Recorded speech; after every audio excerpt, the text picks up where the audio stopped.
Ini jelas monster yang tidak menyakiti orang. Tapi diikat dengan rantai, seluruh tubuhnya berlumuran darah. Pelakunya Meng Yuan mengulurkan tangannya untuk mencoba menghibur. Tapi digigit monster. Tapi saat dia mengangkat kepalanya, binatang yang jujur yang tidak menggunakan kekuatan, tapi diam-diam mundur. Pada saat ini, Meng Yuan teringat kata-kata guru Jiu Wei. Semuanya tidak seperti yang kamu lihat. Jangan melihat dengan matamu, lihatlah hatimu.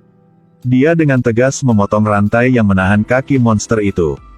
Keputusan untuk melepaskan binatang buas ini yang dikatakan semua orang ganas. Tapi binatang itu tiba-tiba melemparkannya ke punggungnya. Itu ingin membuat Meng Yuan mengerti kebenaran di balik pengepungan kastil monster. Itu membawa Meng Yuan ke penjara bawah tanah yang tersembunyi di kastil. Tempat ini memiliki batu yang dikelilingi oleh air. Binatang itu ingin mengambilnya tetapi tangannya terbakar. Baru sekarang Meng Yuan menyadari itu.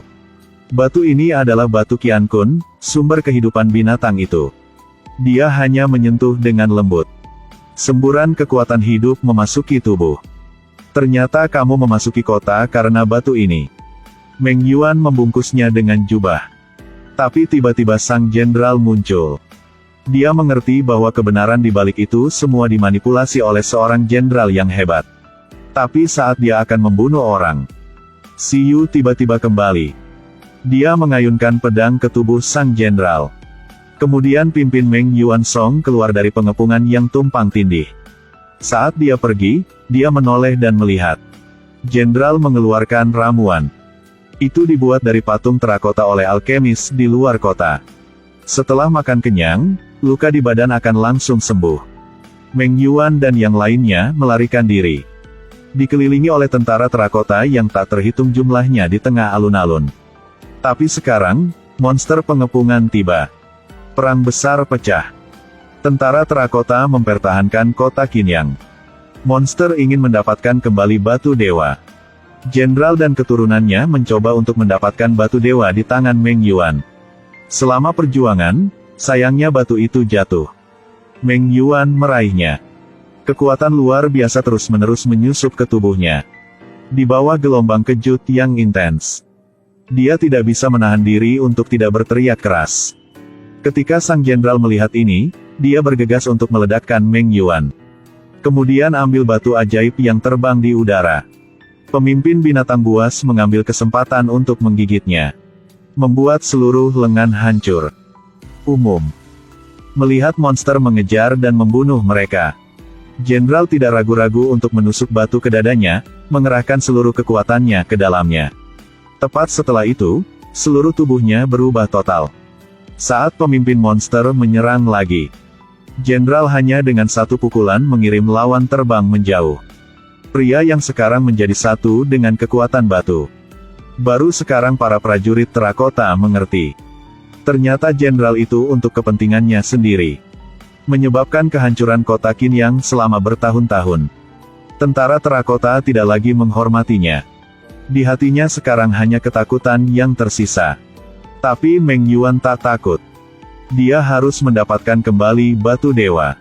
Keadilan harus dikembalikan kepada tentara terakota yang mati. Siyu di sampingnya juga mengangkat tangannya. Kedua pendekar pedang itu terus-menerus menyerang jenderal. Mereka mengerti sekarang bahwa mereka ingin mengalahkan pihak lain.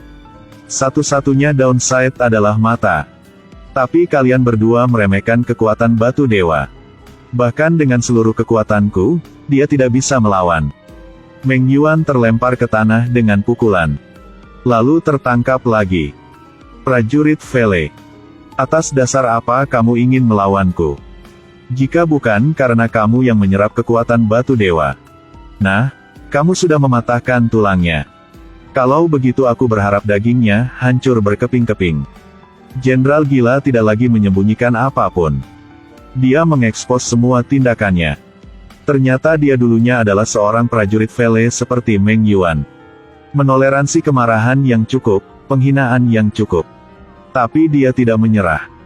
Berdasarkan di mana seseorang dilahirkan sebagai jenderal. Dan dia dilahirkan sebagai seorang tentara.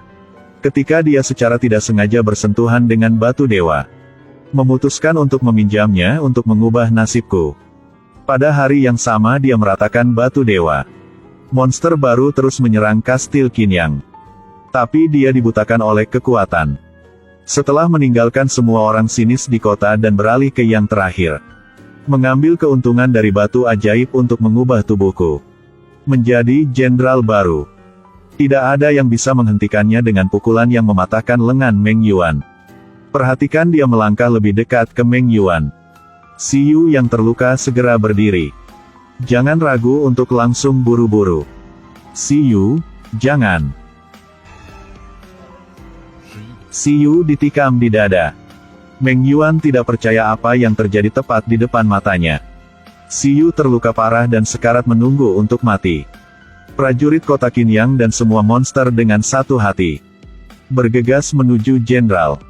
Tapi itu tidak bisa disimpan lagi. Jenderal gila yang sakit-sakitan itu melambaikan tangannya. Memutuskan untuk menjadikan semua orang di sana kekuatanku. Dia memutuskan untuk menggunakan batu ajaib. Menjadi penguasa dunia bawah. Bahkan puluhan ribu sentenarian di kota tidak luput. Tanah runtuh, kota Qinyang menjadi reruntuhan. Meng Yuan hanya memiliki satu tangan tersisa. Pegang si Yu yang jatuh. Meng Yuan. Meskipun hidupku sangat singkat. Tapi bisa bertemu dengannya. Terlalu bagus. Tidak, tidak. Si Yu. Si Yu jatuh dari tebing. Tentara terakota menghilang satu persatu. Kambing lapangan bertelinga besar juga perlahan menghilang. Semua tidak ada lagi. Jenderal juga menyelesaikan evolusi lagi. Meng Yuan dalam keadaan koma. Kesadaran tampaknya telah melewati penghalang ke hutan. Kolektor hebat Jiu Wei masih mengatakan hal yang sama. Pernahkah kamu berpikir tentang bagaimana kamu ingin menjadi seorang tentara? Tidak sampai saat ini Meng Yuan mengerti. Pesuruh, keturunan, tidak terlalu penting. Yang penting adalah orang yang kita cintai. Dan di mana dia dilahirkan dan dibesarkan. Jangan takut untuk berkorban untuk melindungi hal-hal ini selamanya. Karena itu, aku rela mengorbankan segalanya. Meng Yuan. Sudah waktunya bagimu untuk pergi. Telinga besar berubah menjadi cahaya. Menyusup ke tubuh Meng Yuan. Dan di kota Qinyang. Sumber kekuatan yang sangat besar muncul. Meng Yuan yang dihidupkan kembali, tubuhnya terus pulih. Dan kambing perunggu itu juga memancarkan cahaya keemasan. Ternyata tidak bohong. Dia benar-benar pernah menjadi senjata suci zaman kuno. Setelah berubah menjadi senjata ilahi, itu terbang ke tangan Meng Yuan. Mempersiapkan duel hidup dan mati dengan jenderal yang menjadi satu dengan batu dewa. Dia harus membuat jenderal membayar untuk apa yang dia lakukan.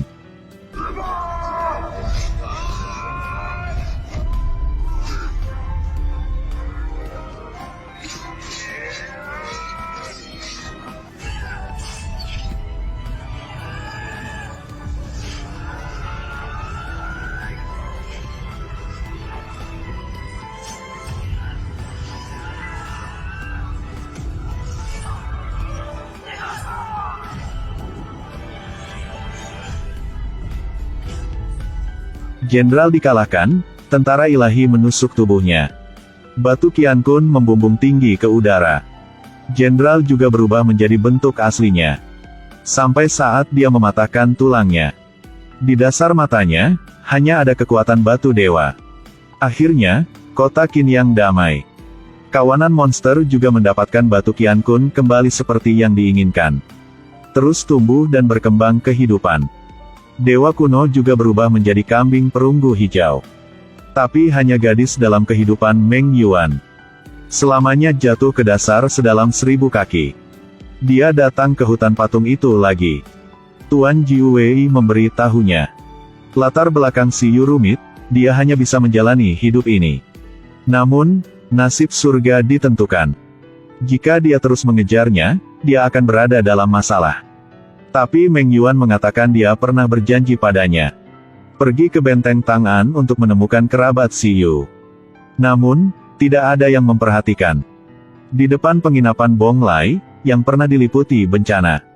Sebuah bayangan diam-diam muncul.